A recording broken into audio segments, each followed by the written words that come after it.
is that I tried to do a cover of one of the tunes that you wrote, I believe, for Rita. It's a bit presumptuous on my part. I don't know how often you get to choose to work with singers. You seem lucky to be in a decent spot professionally where you're calling a lot more shots than someone, who's in a less established position, which I'm happy for you, by the way, well deserved. Thank you. If that's the case, which I think it is. And the way that you wrote for Rita, like the man, like I listened to, this is why I always feel like I have to do deep dives on people, because like you can't, if someone who's like good, you can't peg them in one or two tracks, let alone five. And man, I thought I had it. I thought I knew what you were gonna do and what you were about. And then the next track I listened to is like, what? It's wild. You have such insane versatility. It's actually crazy. I can go from singing Mouse, what you wrote for Mouse, and I'm like, this makes sense to me. This is not only operatic, it kind of like reminds me a lot of the pacing of Scansion and Shakespeare. Then I try to do this cover of a tune you did for Rita that I thought would make sense for me. I'm like, oh, this is just like so not for me because of the syllabic, like how many syllables that you fit in, which obviously Rita is extraordinary with. Like that's a real strength of hers. So how much do you think of that, and what goes into that? Well, I mean, for one, the stuff that I do with Rita, we are co-writers, we're collaborators when we write stuff now. We've been writing together for a good few years. When we first collaborated, I was brought on just to write the song entirely. So the first thing I did with her, I wrote all of it, and then over time, we kind of ended up in a much more equal kind of collaboration thing. So if you were listening to the songs that we did for Honkai Star Rail for Koyoverse, like Rise Again and Liberame and Never Fall, like those songs, those were the top line writing was very much 50-50 split. Kind of, we would just send stuff backwards and forwards and the other person would fill in the blanks and that kind of thing. And Rita carried most of the lyric writing for those because she plays Honkai Star Rail like religiously. So for my role as the half top liner, but for me it was the rest of the composition, the arrangement, the production, the mixing, mastering was the main focus of my time after kind of helping write the melodies. You did the mixing on that too. Yeah. Yeah. Okay, so now I'm going to ask you what the hell is in the water. I guess as a bit of a introduction, I guess is probably a good time to just lay it all down for people who might not know me or in chat. I see a lot of familiar faces, so I'm pretty sure there's quite a lot of people here who in chat who know who I am. But so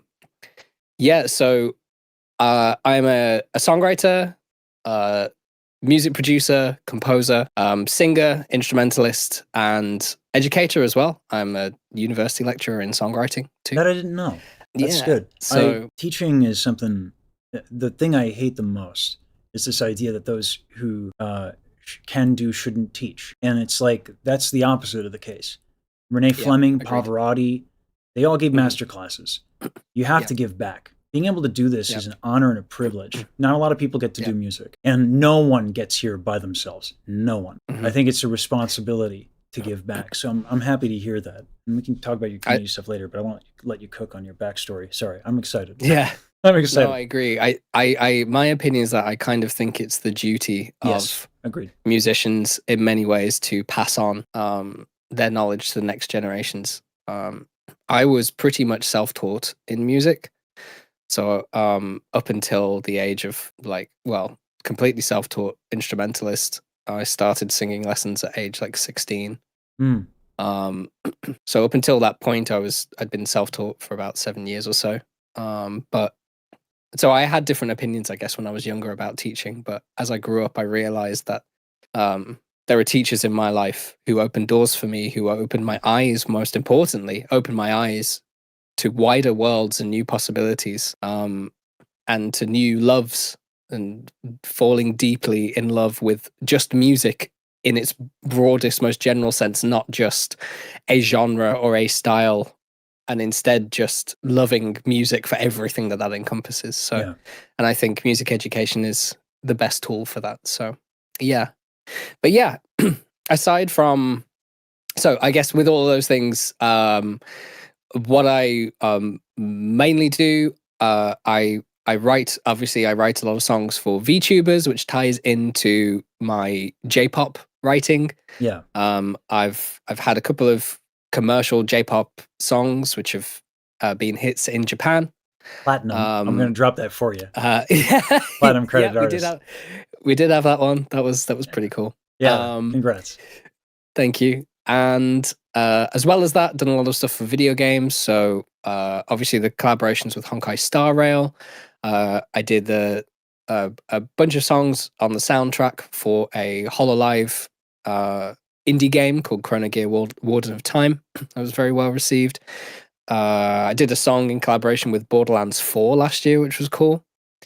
And then live performance stuff. I'm a lead singer, vocalist, lyricist, top liner for a band called Big Band of Boom, like you mentioned earlier, which is more of a rock kind of harsh vocal kind of situation. That's